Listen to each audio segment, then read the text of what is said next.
Quand on pense aux requins les plus dangereux, il y en a 3 qui nous viennent généralement à l'esprit. Le requin tigre, le grand requin blanc et le requin bulldog. Ces charmants poissons sont connus non seulement pour leur grande taille et leur tempérament parfois problématique. À vrai dire, ce sont souvent eux qui sont le plus impliqués dans les attaques sur des humains, même si cela reste tout de même assez rare. Ensemble, ils furent surnommés le Big Three, chacun étant de grands super-prédateurs, juste en dessous de l'orque, et habitant souvent les eaux côtières, là où les humains adorent passer leurs vacances. Et à chaque plongée dans l'océan, nombre d'entre nous sont terrifiés à l'idée de croiser ces 3 prédateurs. Sauf qu'on nous a menti. Il existe un autre requin, bien moins célèbre, qui est peut-être plus dangereux pour l'homme que n'importe lequel du Big Three. Il serait responsable du plus grand nombre de victimes humaines à travers l'histoire récente, et le seul requin connu à avoir causé un véritable massacre à grande échelle. Et si vous étiez largué au beau milieu de l'océan, c'est plutôt ce requin que vous risqueriez le plus de croiser plutôt que le Big Three. Voici le requin longimane, ou requin océanique. Sur le papier, cette espèce du genre Carcharinus n'a pas l'air si effrayante au premier abord. Comparé à nos 3 vedettes, il est tout petit, un adulte moyen ne dépassant pas les 70 kg, soit moins que le français moyen, et mesure environ dans les 3 mètres. Après, on parle de moyenne évidemment, certains pouvant devenir bien plus grands. Le record atteignit tout de même plus de 4 mètres de long, et même s'il ne fut pas pesé, on estime qu'il dépassait les 180 kg, voire peut-être plus. Mais le truc avec les longimanes, c'est que beaucoup pensent qu'ils pourraient devenir encore plus grands, ces captures ayant été faites près des côtes, des milieux n'étant pas leur terrain de chasse habituel. Car, contrairement au Big Three, le requin océanique a évolué pour habiter les vastes étendues du grand large. En effet, si vous vous trouvez dans une partie de l'océan totalement vide sous vous et autour de vous, il y a de fortes chances que l'une de ces bestioles vienne vous rendre visite. Il passe la majeure partie de son temps à patrouiller les couches les moins profondes de nos océans, ou la zone épipélagique pour les puristes, ne plongeant généralement pas en dessous de 150 mètres. Et ce n'est pas seulement leur localisation qui permet de les identifier, mais aussi leur apparence assez unique. Comme nombre de ses cousins, il possède un corps long et robuste, mais surtout des nageoires iconiques, à la fois arrondies, à pointe blanche, et bien plus longues que la plupart des autres requins. Ils me font un peu penser à certains oiseaux migrateurs, ces grandes nageoires lui permettant de parcourir de vastes distances en pleine mer, tout en conservant un maximum d'énergie, pouvant ainsi parcourir plusieurs milliers de kilomètres sans trop se fatiguer. Or, il semble que cette adaptation est plutôt efficace, puisque les premières dents attribuées à cette espèce remontent au début du Miocène, il y a 23 millions d'années. À titre de comparaison, c'est bien avant l'apparition de la bipédie chez nos ancêtres. Et un autre petit truc qui les a bien aidés à travers les âges, une caractéristique qui fit des requins en général des prédateurs redoutables, leur dentition. Même si elle ne rivalise pas avec celle du grand blanc, les mâchoires du requin longimane sont absolument terrifiantes. Contrairement à certains animaux qui ont toutes les mêmes dents, ce requin en a 2 types bien distincts, les mâchoires supérieures et inférieures ayant des dentitions très différentes. En bas, vous avez les fourchettes. Des dents fines, allongées et dentelées sur la pointe, leur permettant d'agir comme des hameçons, s'enfonçant dans la proie pour l'empêcher de s'échapper. Et en haut, vous avez les couteaux, avec des dents bien plus larges et robustes, mais aussi tranchantes que des rasoirs, et entièrement dentelées. Tout comme celles du gant blanc, elles sont capables de trancher d'énormes morceaux de chair en une seule morsure, provoquant des pertes de sang catastrophiques, des amputations, des éviscérations, et bien souvent la mort de leur proie. La plupart du temps, ils vont chasser divers céphalopodes ou actinoptérygiens, tels des thons, maquereaux, mahi-mahi ou encore barracudas.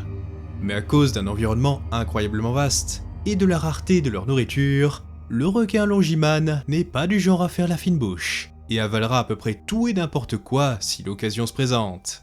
Et avec un comportement à la fois opportuniste et très agressif, il n'hésite pas à s'attaquer à des proies bien plus conséquentes, le mettant parfois en conflit avec les humains et faisant de lui l'un des requins les plus meurtriers au monde. Le truc, c'est qu'on ne sait pas vraiment combien de morts ce requin aurait causé, car il est principalement impliqué dans des incidents en haute mer, comme des naufrages ou des crashs d'avions, rendant la documentation presque impossible. Mais une chose est sûre, depuis les premiers temps de la navigation jusqu'à aujourd'hui, les naufrages n'ont pas manqué, une étude proposant plus de 3 millions à travers l'histoire.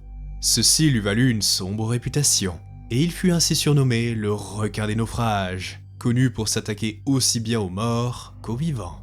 Et dans certains textes historiques, il est décrit comme le requin le plus susceptible de suivre n'importe quel bateau dans l'océan. Ce qui était d'autant plus marquant qu'à l'époque, on estime qu'il fut le grand prédateur le plus abondant sur notre planète et l'un des requins les plus agressifs. Même le grand Jacques-Yves Cousteau, l'océanographe à qui on attribue l'invention de la plongée sous-marine moderne, affirma que c'est bien cette espèce de requin qui est la plus dangereuse de toutes. Et je n'ai pas vraiment de mal à le croire, car le Longiman fut impliqué dans les attaques de requins les plus meurtrières de l'histoire récente. L'exemple le plus célèbre concerne bien sûr le naufrage de l'USS Indianapolis, un croiseur lourd américain qui, si vous ne le saviez pas, était le navire qui transporta la bombe atomique des États-Unis jusqu'à l'île de Tinian durant la Seconde Guerre mondiale. Cette mission fut menée dans le plus grand secret, ce qui, ironiquement, amplifia le massacre à venir. Le 30 juillet 1945, le navire fut touché par 2 torpilles lancées par un sous-marin japonais après avoir livré sa précieuse cargaison. Elles causèrent des dégâts considérables et firent couler le navire, tuant environ 300 personnes à ce moment-là, tandis que les 890 autres marins se retrouvèrent directement jetés à l'océan. Or, à cause du secret entourant la mission, les États-Unis ne connurent le sort de l'Indianapolis que plusieurs jours plus tard, laissant les survivants vivre un cauchemar absolu. En plus de l'exposition au soleil, de la déshydratation et de la famine, ils durent aussi faire face aux requins, que les survivants craignaient bien plus que les Japonais. Et un sacré paquet de requins même. On pense que des centaines de longimanes et de requins-tigres déferlèrent sur l'épave, se nourrissant d'abord des provisions et des victimes déjà mortes, avant de se retourner vers les marins vivants. Ceci se transforma en un véritable festin pour les requins, un enfer qui dura pendant des jours. Les témoignages rapportent les cris incessants des hommes attaqués et mis en pièces. Toute la journée, toute la nuit, les requins démembraient les plus malchanceux, arrachant généralement les jambes ou les éventrant et teintant l'océan d'un rouge profond. Et même si des requins-tigres étaient bien présents, on pense que la grande majorité des attaques sur les vivants venaient des longimanes, ceux-ci chassant habituellement seuls, mais s'étant tous rassemblés à des centaines de kilomètres à la ronde pour profiter de ce buffet à volonté. À mesure que le nombre de survivants diminuait, l'intensité des attaques baissait aussi, mais on rapporte que le silence était périodiquement brisé par les cris d'un malheureux. Un détail qui rend ces requins encore plus terrifiants est que leurs attaques semblaient pires en fin d'après-midi et la nuit plutôt que le matin et en pleine journée. Finalement, au 4e jour, seuls 316 des 890 survivants étaient encore en vie, repérés par pur hasard par un avion américain dont le pilote atterrit sur l'eau pour leur porter secours, et ce, contre les ordres. Car oui, même du ciel, on pouvait observer des requins attaquant activement des marins. Il finit aussi par guider un destroyer américain vers les survivants, mettant fin à leur terrible calvaire. Vu la nature de l'événement, impossible de dire combien des 890 naufragés furent réellement tués par les longimanes, et non à cause de noyades ou de déshydratation. Mais le chiffre oscille généralement entre quelques dizaines et 150, et franchement, d'après les témoignages utilisés pour cette vidéo, je pense qu'on est plutôt vers la fourchette haute. Quoi qu'il en soit, même si seulement quelques dizaines furent tués ce jour-là, c'est l'équivalent de plusieurs décennies d'attaques pour d'autres requins, et ce en à peine 3-4 jours. En effet, si l'on combine les victimes des 3 membres du Big Three, on estime qu'ils ne tuent en moyenne que 4 à 8 personnes par an. Et encore une fois, l'incident de l'Indianapolis ne dura que quelques jours. Toutefois, il existe un autre événement similaire, bien moins connu, mais tout aussi macabre. Le naufrage du RMS Nova Scotia. Cette catastrophe eut lieu durant la Seconde Guerre mondiale et implique un navire étant à l'origine un paquebot de croisière reconverti pour transporter des troupes. Et en 1942, alors qu'il naviguait dans l'océan Indien, il fut touché par un sous-marin allemand qui le coula, précipitant passagers et équipage dans l'océan. Ironiquement, la majorité de ceux à bord étaient des alliés des Allemands, en l'occurrence des prisonniers de guerre italiens. Le reste de l'équipage était composé de gardes et de marins, dont 2 Sud-Africains, qui savaient très bien quels monstres pouvaient les attendre dans les profondeurs. Les premières heures, tout semblait calme. Mais ça n'allait pas durer. Le premier incident survint quand un nageur isolé se mit soudainement à hurler avant d'être entraîné sous l'eau, ne laissant que des bulles rouges remonter à la surface. Assez vite, ce qui s'ensuivit fut un carnage encore plus brutal que celui de l'USS Indianapolis. En effet, ce drame eut lieu peut-être au pire endroit possible sur Terre, et en à peine quelques heures, un immense banc de requins émergea. Une partie du problème vient du fait que le navire coula juste au large du canal du Mozambique, qui abrite le courant marin du Mozambique. Il s'agit d'un puissant courant chaud de surface, attirant un nombre ahurissant de requins dans ses eaux, dont les longimanes, que les survivants identifièrent clairement grâce à leurs ailerons à pointe blanche. Au cours des heures qui suivirent, beaucoup furent entraînés dans les abysses. Et même si un navire atteignit la zone à peine un jour après le naufrage, la grande majorité des passagers avaient déjà péri. 858 des 1052 personnes à bord moururent noyées ou dévorées par les requins. Lors du sauvetage, les secouristes se retrouvèrent entourés de centaines de corps, dont beaucoup portaient des marques de morsure. Et même si le nombre de morts par attaque directe est là encore difficile à estimer, il semble extrêmement élevé. Le commandant du sous-marin responsable de cette attaque déclara que lui et son équipage furent horrifiés et ressentirent de la culpabilité à la vue de survivants essayant de s'accrocher à leur sous-marin pour échapper aux mâchoires des requins.